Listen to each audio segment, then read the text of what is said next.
Have you ever have you ever had a season, a time in your life when nothing seemed to be working out? Life seems like an absolute disaster. I'm going to read a scripture to you, and then I'm going to explain why it resonates with me. But blessed is the one who trusts in the Lord, whose confidence is in him. They will be like a tree planted by the water that send out its roots by the stream. It does not fear when heat comes. Its leaves are always green. It has no worries in a year of drought and never fails to bear fruit.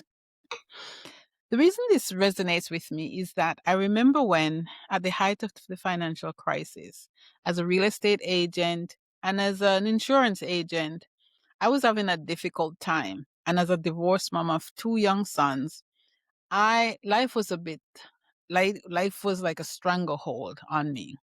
So with life being so difficult, what I decided to do was to move. At first I wanted to move to Florida. That's where I really wanted to move. I had family, and after visiting a couple of times I liked it and things seemed to be working out.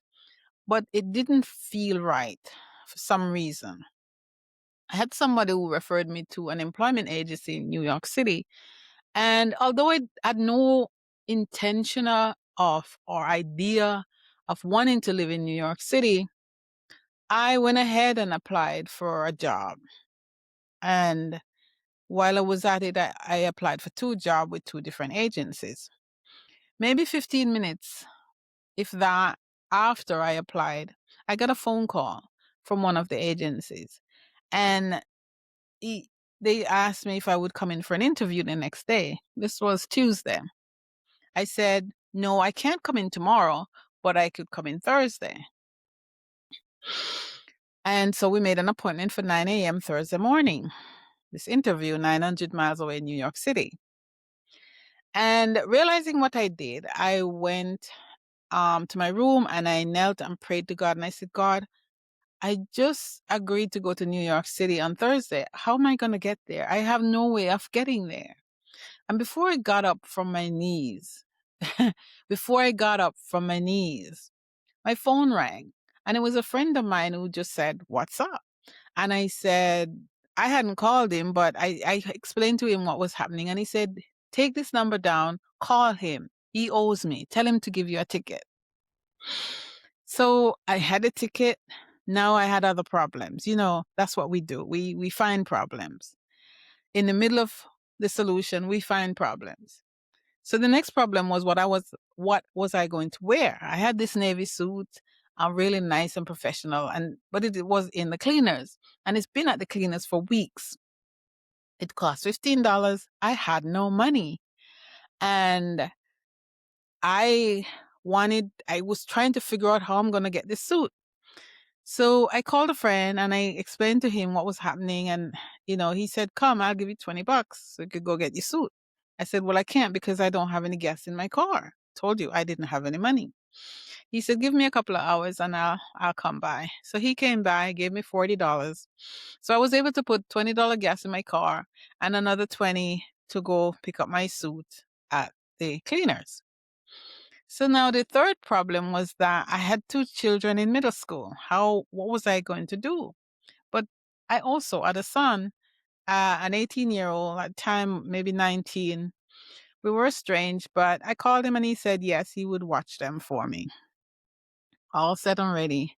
So I went to New York, had both interviews. This was Thursday. And I was scheduled to go back to Atlanta on Friday. But my cousin said to me, why don't you just stay until Monday and see if anything comes of your interviews? Reluctantly, I did. And fortunately, my oldest son said yes, he would stay with them for the weekend. Monday afternoon, I got a call from the second agency because I made interview with two agencies. The second agency called and asked they said they had a 3-day job. Do I want it? I said, sure, I'll take it. And so I made an appointment to go into this job on Wednesday at 9 a.m. After that, hour two maybe, the second agency called and said, "We have a 3-week job for you." There's a thing there with the number three. I'm not sure what it is, but we have a 3-week job for you. Would you like to take it? I said, "No, I can't because I already committed to a 3-day job." And they said, "Okay, well, we admire that about you, but if it doesn't work out, let us know. We'll find you something." So here I was, 900 miles away from home, accepting a 3-day job. So Wednesday, I went to the job and walked into the figurative arms of another divorced mom. She's the person I was going to help. And, we became kindred spirits, right? God rest her soul. She's passed now. But that that day was the start of something I could never comprehend. The following day, Thursday, she said to me, "We've extended you for 2 weeks, and so we just want to make sure that you're able to do 2 more weeks." And I said, "Yes, I can do 2 more weeks." But then I realized I had to come clean, and I did. I told her I wasn't living in New York and all this stuff as much as I could at that point. And she said, "Well, you can take Friday off," which was the following day, "and we'll see you on Monday. Just take care of your business and we'll see you Monday." So I had some decisions to make.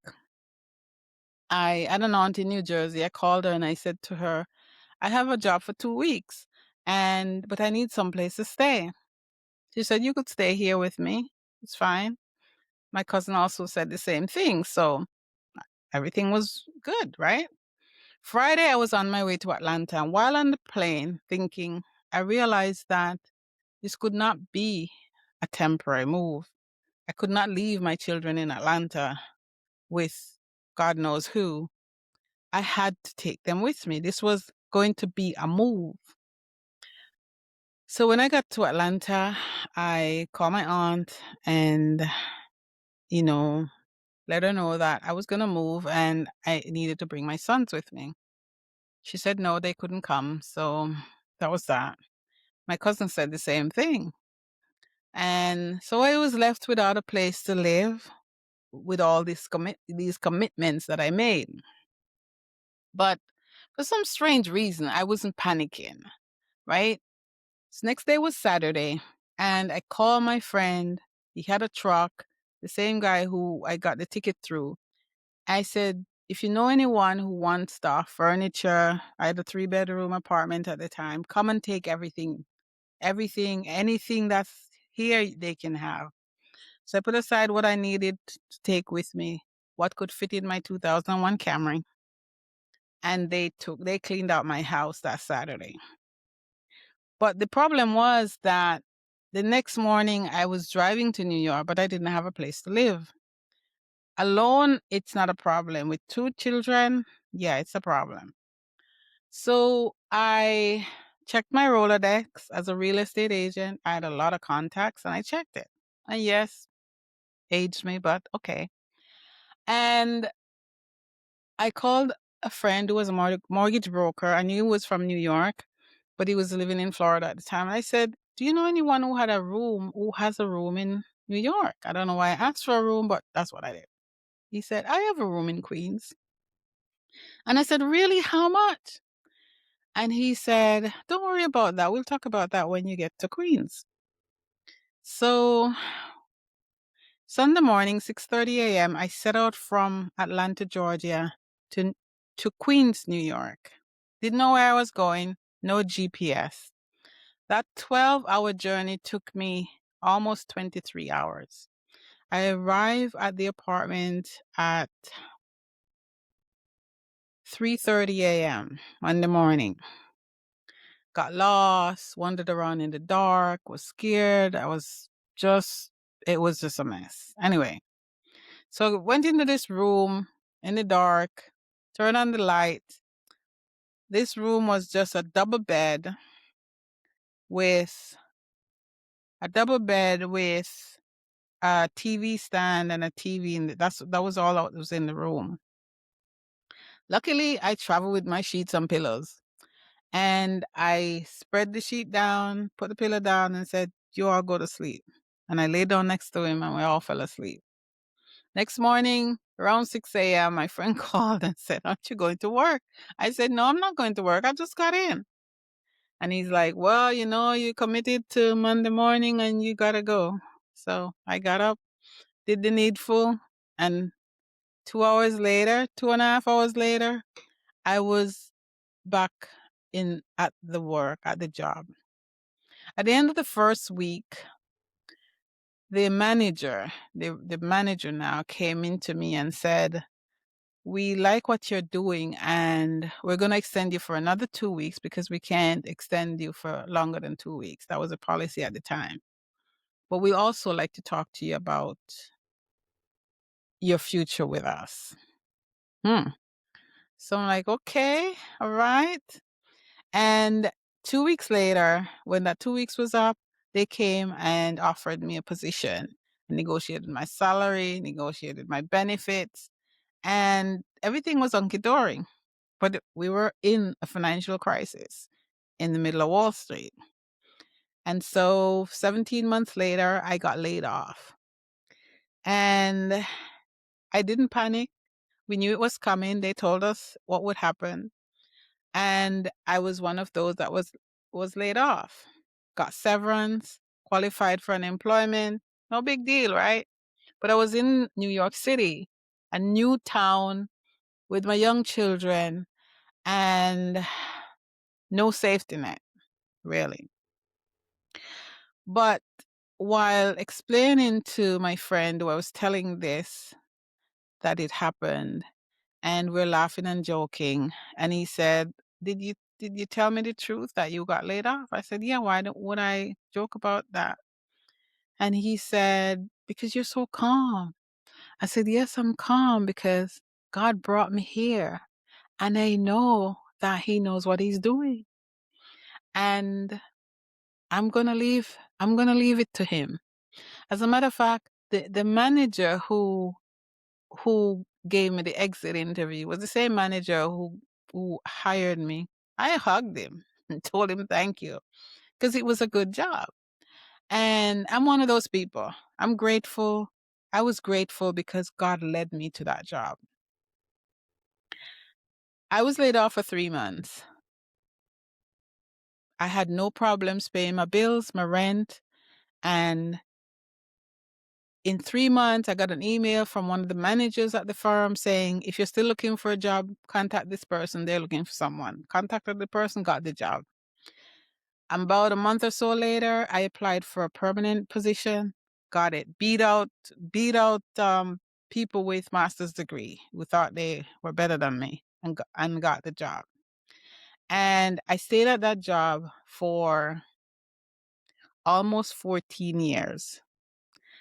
And this is why this verse resonates with me so much. So if you're struggling today, if life for you seems impossible and tomorrow is far away, that break you're looking for, the light at the end of the tunnel is far away, I want you to remember this story. It's only a small part of what has happened to me. But I want you to understand that God is alive and well. He's all powerful. So blessed is the one who trusts in the Lord. Because it wasn't like I knew what I was doing and I had somebody guiding me and telling me what to do. I was lost. But I chose to trust that God knew what he was doing to lead me from Atlanta. I wanted to go to Florida, sunny, bright, vibrant Florida. Who wanted to go to New York? But I did as God asked me to. And I fell like a tree planted by the water that sends its root by the streams. right? Now, life wasn't perfect, but looking back, it was the best decision I had ever made. And during the time I was laid off, I had no worries. That was my time, my 3 months of drought. I was never worried because things happen. And maybe I used those 3 months for rest and relaxation. I also signed up for school. So this is for you. If this is for you, trust God and He will answer. Again, the answer doesn't come the way you want it to always. I wanted to go to Florida. He sent me to New York in the middle of Wall Street, in the middle of the financial crisis, in the middle of an investment firm. Only God. Thank you for watching.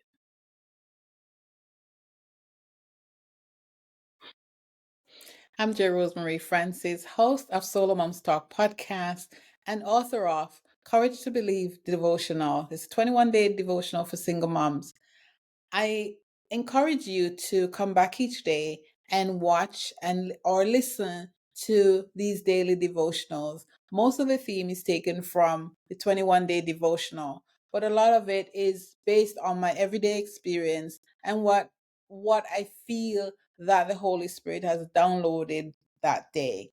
So I appreciate you watching and I encourage you to keep watching and I appreciate you. Thank you.